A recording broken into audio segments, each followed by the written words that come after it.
Ko Arahia Mauriohooho, he urio no Ngāti Pro, Ngāti Rākai Pāka me Ngāti Raukawa ki wharepuhunga.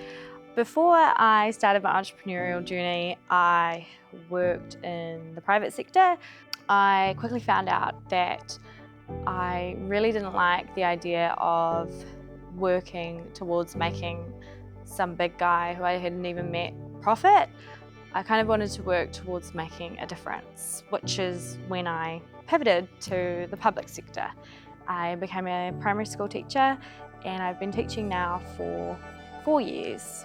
The biggest inspiration for my startup was born out of my own experience within the education system.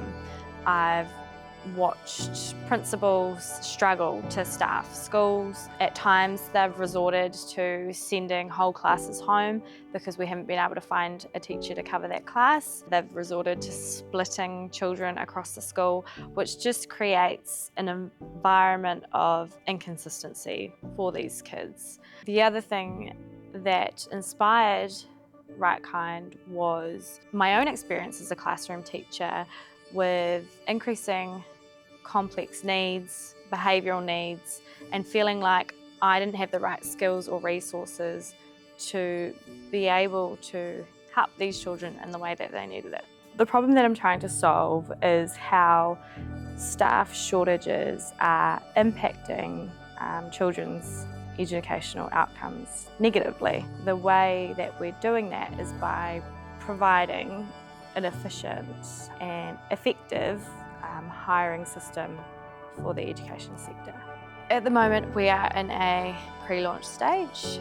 We're about to launch at the beginning of 2025, and what that looks like is we're starting with beta testing within the Waikato, and over the next 6 months we're hoping to expand into other regions.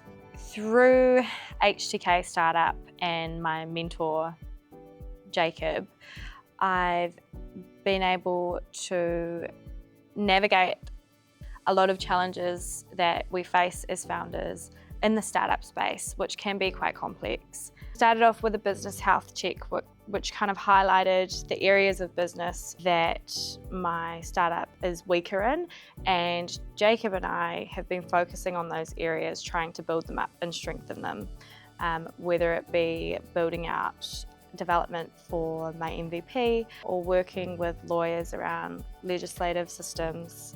I once heard a quote that said, "Your network is your net worth," and I think that rings true in this space because who you associate with in the startup world will ultimately determine your path.